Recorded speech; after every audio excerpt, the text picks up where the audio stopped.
Chris Bird. Okay, thank you, Pete. Welcome, Chris. Can you hear me? Yes, I can. Thank you.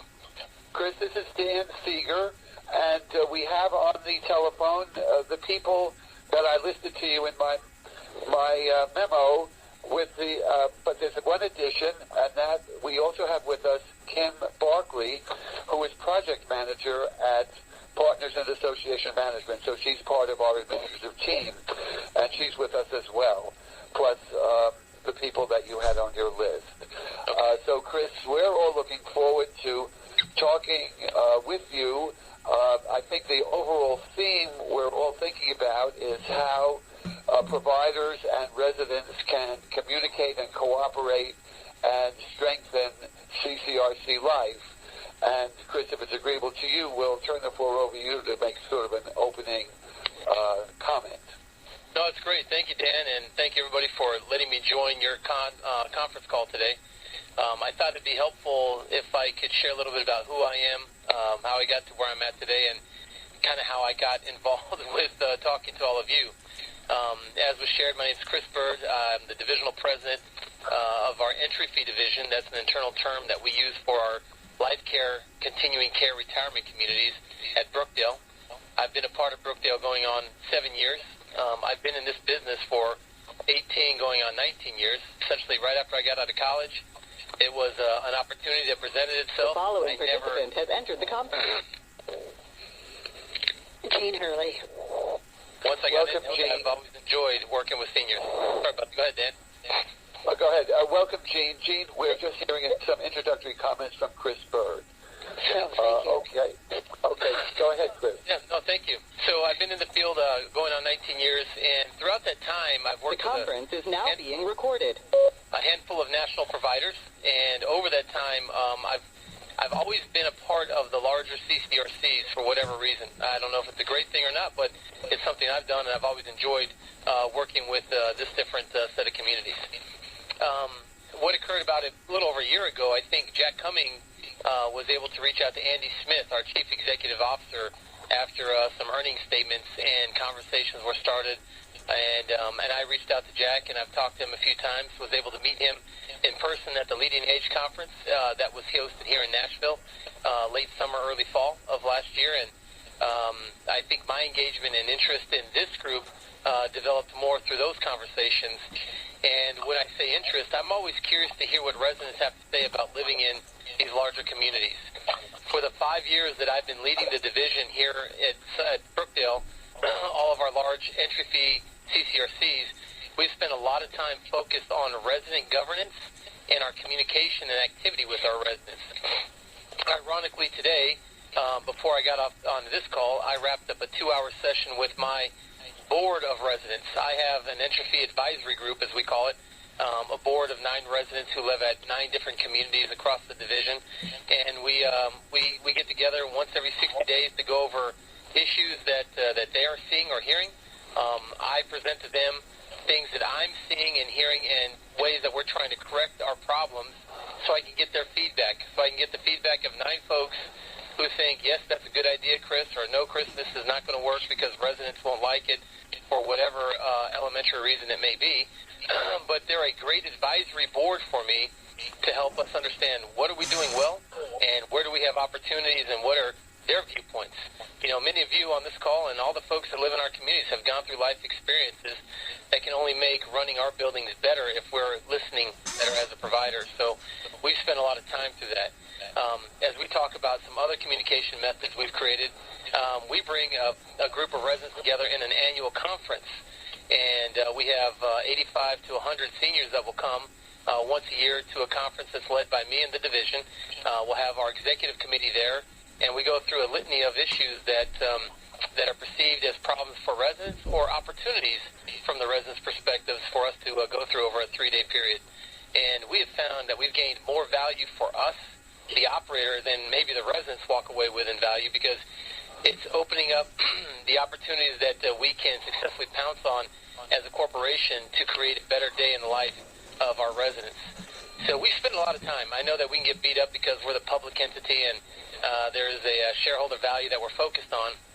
But if we don't have that correct balance of three legs of the stool, our residents and our associates and our shareholders, we're never going to have success. And trying to learn more through our residents and operate more through our residents is always a vital piece of our day in and day out opportunities. So those are some of the things that we do. And through my contact with Jack by phone, email, and in person, I was just always curious about what does this board do, NaCCRA, and how have you been able to improve the life of residents at campuses, and what are things that maybe I could impart from what we're doing, and then I could also learn from what you all have done that could affect the ways in the lives of residents that we serve and are in our different areas. Chris, just before we open up that question, I wonder if I could ask this simple question. How are the 9 residents with whom you consult every 60 days chosen, and how are the 100 residents who attend the conference chosen? Okay, so those are two loaded questions, if you will. Yeah, 9. This has been one that's been probably more scrutinized by residents at the campuses than anything else. So this board is going into its 3rd year. The first year when it rolled out, there was one fella that I knew through my 7 years of working with these buildings that could be somebody that could head the group. He had a lot of energy. He was younger and involved with a lot of stuff, and it didn't mean he had to be young, but being the fact that he was younger, he had maybe a little more stamina than most residents.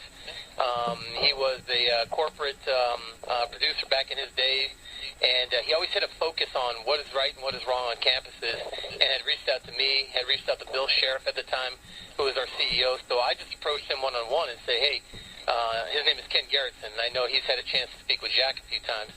And I said, Ken, there's something I want to do. I think it could add value. Would you be interested in heading this up? And we went back and forth for about 2 months because he wanted to make sure if he was going to do it, there were some terms that made sense in his mind and in terms that I thought made sense in my mind. So from there, I asked all of our executive directors to recommend names of folks that we think would be what I wanted to use as very unbiased. And when I say unbiased, is I didn't want a resident who was going to be speaking from their own pulpit of what's important to them versus somebody who would speak for their campus. Because we know, all of you live in retirement communities, and you have neighbors that just complain about the one thing that bothers them, but it doesn't bother anybody else. That's not who we wanted. We wanted somebody who could speak for the 500 fellow neighbors they had and really give strong opinion. So after I got the feedback from the executive directors, I then did phone conversations with candidates, helped them understand what I thought the vision was of this entry fee advisory group. My expectation, there's a bit of confidentiality that I expect being a public company, and I was going to share some stuff with them that maybe doesn't need to get out in the hands of everybody. The first group was a group of 7. We didn't recognize that with as many campuses we had, we probably needed a few more. And we would just, again, go back out to executive directors to give us nominations, and we would go through an interview process to see if X resident was the right person for the job between Ken and I's opinion. The following participant has entered the conference. Walton Boyer. So over time, it's been pretty successful. We've had a few residents after 6 to 10 months just say, you know what, this is a lot more than I want to be involved with, and I appreciate the opportunity, and decide to step off.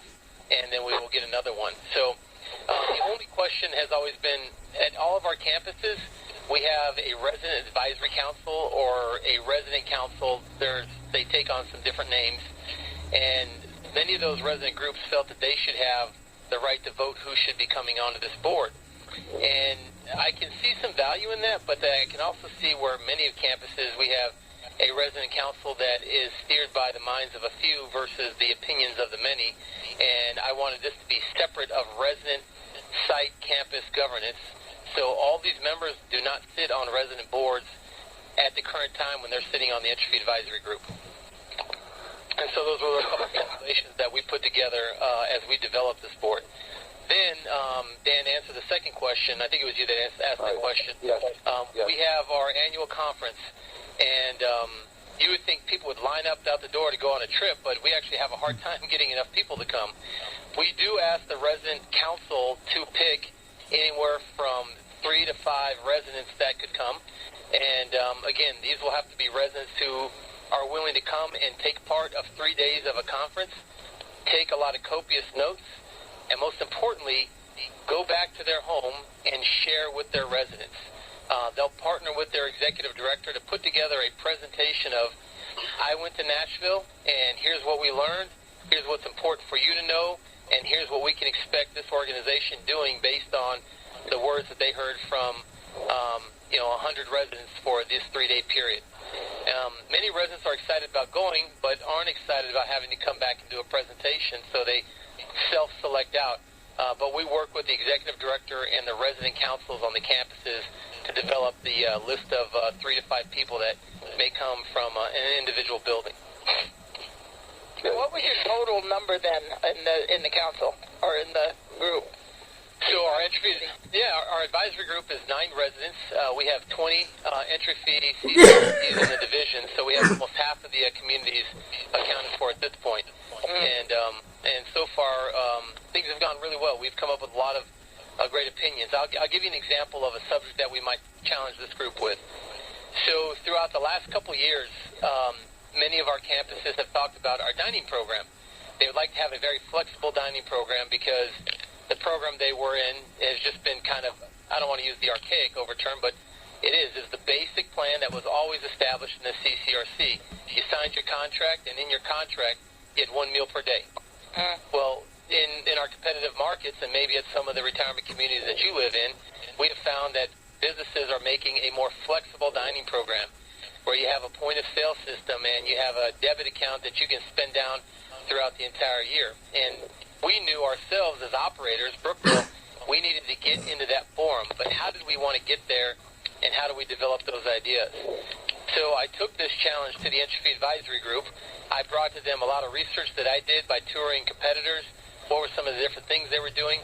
I helped them see the financial statements of our business, of the model that we have today, and what the model might look like tomorrow if we made a big switch. Out of that group, they said, why don't you run pilots on 3 different styles of a flexible dining program? And we did. We took the results after a 6-month trial run. I brought it back to this advisory group, and I said, here's what the data tells me. I want to introduce it to you. What does it tell you? And all of us were unanimous on what the program should be. And we developed a new flexible dining program that's being rolled out in all the campuses today. So that's kind of an example of how I use the group to help develop ideas. I want them to test it. Does it make sense? Does it not make sense? Do they say, Chris, don't touch that because you're going to have too much of a problem? And we'll say, okay, pretty good point. Let's move on to something else. So that's just a small slice of kind of the interaction I might have with my Entry Fee Advisory Group. And the flexible accounting, that worked out well, so you didn't have any problem setting that up? I guess it all depends on the eye of the beholder, but overall I think it's working out so far. We've decided to roll this out building by building versus it be January 1, everybody changed. And a very sound decision from the advisory group was, if somebody doesn't want to change into the new plan, don't make them change. And I said, we don't have to do that. So when we come out to the campus, we'll say, 500 residents, you have a choice today. You can stay on the exact contract you are today that's written in there that says you get 1 meal per day, or you can have this more flexible dining program, which means you have a debit account that you can use for your dinner meals, or if you want to go to the cafe throughout the month and maybe get a sandwich, go get a bowl of soup. I wanted to come and have a couple cocktails and just take it off my account because most of our communities have a bar tied to their bistros. So we're really trying to make sure that we're meeting the needs of the residents today, but also as an organization thinking about the residents of tomorrow. And that's crucial. The residents it is. Crucial. It is. But Chris, this is Bob Nicholson. Yes. Bob Nicholson in Seattle. And I'm one of the minority on the board. I live in a for-profit CCRC, and I have visited several of your Brookvale places, including the ones in Corpus Christi. Okay. The question I have is, what do you see as possible relationships between your very forward-looking resident approach and the approach that NaCCRA is providing? I mean, when you and Jack explored this, what did you see as possible? Well, Bob, I don't know if I have a true view of what I think possibly could develop out of it. And I think Jack and I never really got down the road, and I'm not trying to throw Jack out there as having done something right or wrong, but our conversation never went to what would be the partnership. I just shared with Jack. I said, Jack, I'd love to talk with your board just to see what is it the board works on, what is it that we work on, where there's some parallels, and is there any partnership? Maybe there's not. I've asked Ken Garrettson, would he want to be interested in joining NaCCRA, and would he get other members would be interested in joining the group, and that's their individual decision, but I've exposed this opportunity to them, and they can make their own individual opinions from that perspective. I've always said, though, we can only get better when we listen to the voice of the customer. And over the course of the 5 years, they have found that we listen and we're true to that statement, and it's not just a corporate statement to say and gets the smiles and a pat on the back. I sometimes wonder if I have too many voices coming to me now, but, when you listen to them and you prioritize them, you can work out the details. But we value the feedback, and we can only get better when we get feedback. It's a gift every day. So, Bob, I'm not sure if I answered your question, but I'm more open to this is kind of our introductory to each other, and where is there some value? And Jack had just recommended maybe we join a call and see where things go from there. Chris, this is Marlene Varner. Have you ever shared our publication Lifeline with your group of 100? I'm familiar with the publication, but no, I have not. And it could be something I could get out there to them. When do they meet? What time of year? So we've shifted it. We had been meeting in the spring, and we're now recognizing that we're meeting every 12 months, and we're going to go to a cycle of every 18 months. So we'll be meeting later this year in September. In the previous years, the previous 4 years, we brought everybody to Nashville because that's where our corporate office is, and we probably thought there's value in everybody coming here. We have a lot of communities in the state of Florida, so this year we're going to test this, and we're going to go and do the conference in Florida, so less people have to travel, and we'll see what type of feedback we get off of that. Where are you going to have it in Florida? We're going to be in the Tampa area. It's a pretty central area for us, easy for folks to get in and out from an airport perspective. Good airport. Yeah, I think it's a pretty good airport. Now, are you in Nashville or Franklin? Yeah, no, our offices are Brentwood, Tennessee, which is a suburb of Nashville. Okay. And Marlene, I've actually had a chance to tour your community many years ago when I worked with some buildings in that North Carolina market. Mr. Burger. Mr. Burger. Does someone else want to speak? Yes, this is Bennett Napier. Oh, yes, go ahead, Bennett. Yeah, I just wanted to kind of segue on what Reverend Nicholson had asked about, and what I could share, from the Florida perspective, is to some extent some examples of how, I guess I would say this, as it relates to NaCCRA, you have NaCCRA, you've got Leading Age, so you've got what I call, allied organizations at the nonprofit level from an association standpoint, and you have that in most of the states, including Florida, where we have FLICRA and Leading Age Florida. But even within that framework, Brookdale has been very proactive over the years, and in some recent activities, when there's what I call specific public policy issues, where Brookdale obviously has a national perspective on what's going on, when and if possible, having the ability to have a subject matter expert from Brookdale, whether it's from the provider side or their resident advisory board side, to echo in on some things really provides a lot of good clarity, and that's tended to work really well, especially in the Florida state statute issues. And then, more at the operational level, just as an example, for a number of years, NaCCRA obviously only has a certain number of meetings a year at the membership level, but, maybe at the state level where you've got state associations within NaCCRA and certainly those that are emerging states and chapters, Brookdale, to be frank with you, outside of maybe one or two other providers, it's been very common for us to have executive director of a particular Brookdale facility attend local meetings, and based on whatever the agenda may be, that they are able to give a pretty good perspective when the residents are meeting, to be there, if nothing else, to give input and answer questions from a provider's perspective. And a lot of times that goes over well because the majority of the residents, in some cases, depending on where it's being hosted, probably don't live in a Brookdale facility, so it's kind of like a third-party objective, viewpoint. So that's definitely something that, I think the NaCCRA board, both at the national level and the grassroots level, could consider, opportunities of that nature when it's appropriate. So that it's worked very, very well, and they've been very proactive in having that approach even at the local level. Thank you, Bennett. I get this is Jack. I probably ought to, since I've been a bit of an instigator here, I ought to say something, and I just want to say to Chris. Clean, Jack. Pardon? You ought to come clean. Oh, okay.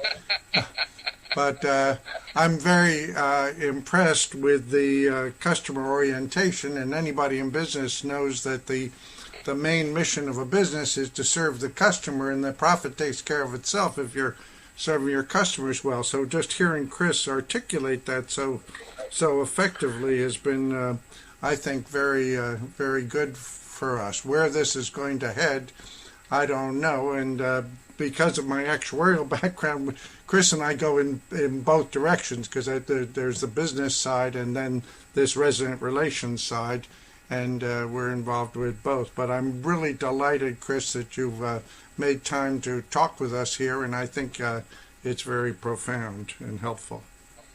I appreciate it. Chris, this is Dan again. One of the things I'm inclined to say is that this has been a very good beginning. I think we would like to provide you with materials that you could look at your leisure about our Model Laws Project and our Bill of Rights Project. And then, of course, Marlene's very important point about the Lifeline, which will bring you up to date with what we're dealing with. We also have Financial Soundness Committee, which is looking at the critical question of how potential residents and actual residents in CCRCs can assess the financial soundness of the institution they are in or they are thinking of joining. So those are the things where the model laws, the Bill of Rights, and the financial assessment, plus the sharing and educational function of the Lifeline, of the things we're most working on. And so I would like to share those materials with you, and maybe in several months we could have a follow-up discussion where we could talk about that more. I'd just like to, as long as I have the floor, say this, that just as you said, the matter of selection of these boards is a hot item on your side, it's also a hot item on our side. And in the Bill of Rights project that we're just sort of getting ready to wrap up, the one item which has turned out to be a red button issue, so to speak, is the question of how residents' views are brought to management, whether they're by people selected by the management or selected by the residents. I think everyone recognizes the squeaky wheel problem, the problem of the super activist resident who has one axe that they grind relentlessly and which doesn't represent the population of the residents as a whole. Everyone recognizes that. But there is a big difference in perception between what many residents regard as a balanced representative voice and what managements regard as a balanced representative voice. And that's going to be one of the key issues that we're going to have to deal with as we kind of try to articulate a final recommended voluntary version of a Bill of Rights. Dan, I'd like to say to Chris before he goes, this is Bob Nicholson in the Far West. I'm the frontiersman on this board, working in areas where we're developing NaCCRA groups in the West. And what you have said, the model you have presented is, I don't want to say identical, but it is very in sync with what, as we do outreach and talk to residents, we're trying to get at. That is, residents who know the mind and the heart of the residents where they live, engage with management to make a stronger CCRC. underscore the appreciation of the board and myself as the far-out guy for what you're doing and what you've said. But when you take a look at all the research that's been done on CCRCs over time in different pieces, the one thing that always comes back very consistent is that this customer is a customer that's a planner and is a customer that wants to be engaged and involved. And so this is not a resident who wants to plop down a sizable amount of money up front and just come and live in an apartment and not be engaged. And so if we're not engaging them in all aspects of life with resident programming, resident governance, and being an advocate for our campus, then we're not doing our job in the marriage between the provider and the resident. Well, this is great. Yeah, Dan, I would love to look at some of this stuff, and I'll look forward to any feedback. And who knows where this can go. I'd love to, when on my tours, maybe if I could reach out to folks individually, and if I'm in your area, I'd love to tour your campus as well, because I'm always willing to steal another idea. That's right. Chris, I think that I hope I can speak for the board in saying that any of us would welcome a contact from you if you're in our area, and we'll be glad to have you visit our campuses. I hope I can speak for everybody on that regard. That would be great. Chris, it would be helpful, I think, Chris, if you could tell us the agenda items that were addressed at your last annual meeting and the agenda items that you anticipate will be on the agenda for your next annual meeting. I think it'll give us a better feel for the kinds of issues that you're dealing with and how that can fit in with the kinds of issues and the interest at NaCCRA. Yeah, let me give you a brief example. I can talk about last meeting, and it'll help you understand what we're going to do for this year.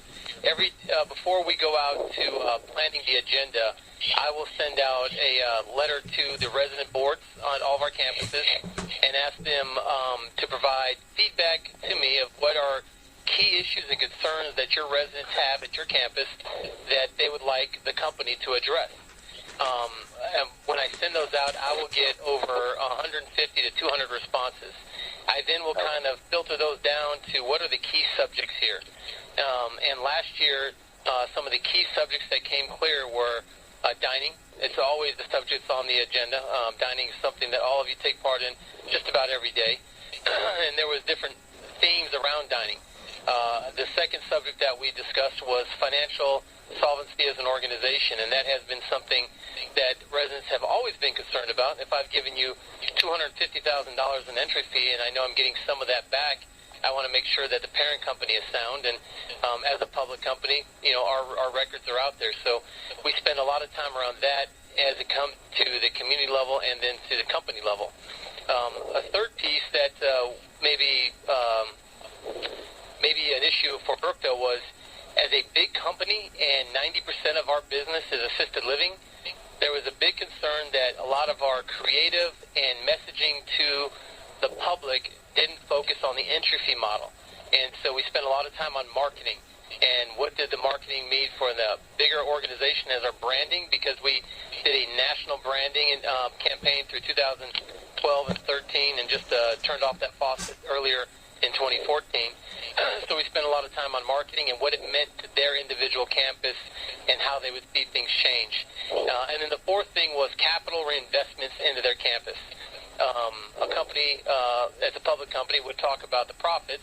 Then the residents at those 19 buildings said, okay, Mr. Brookdale, we see how much money you made this year. When are you going to come and do the renovations that you've talked about at our campus, and what is the strategy of capital reinvestment? So those were the four subjects. You would see different presentations from executive leaders, but then we also went into small groups because we have found that when you have 100 residents in the room plus 50 to 60 other Brookdale people, you might do a presentation, but you can only get one or two questions because residents maybe don't want to stand up in front of 150 people. So what we did is we took our presentations into a small group setting. So we put everybody in groups of 25, and we did the presentations 4 times. And that way we had a more intimate setting with residents. It was the same presentation every time, but we got such a wealth of conversation after a presentation because I felt more comfortable asking a question in front of 25 people than I did in front of 100 people. Very good. Well, this has been really helpful, Chris, and we will follow up. We'll follow up with some materials such as I described, and we'll look forward to some continued conversation as the board as a whole, and any chance you have to visit any one of us will be most welcome. Thank you very much for spending. No, thank you, Dan. Good talking with everybody. Thank you very much for spending time with us. Thank you. Thank you. Bye-bye. Bye-bye now. Dan.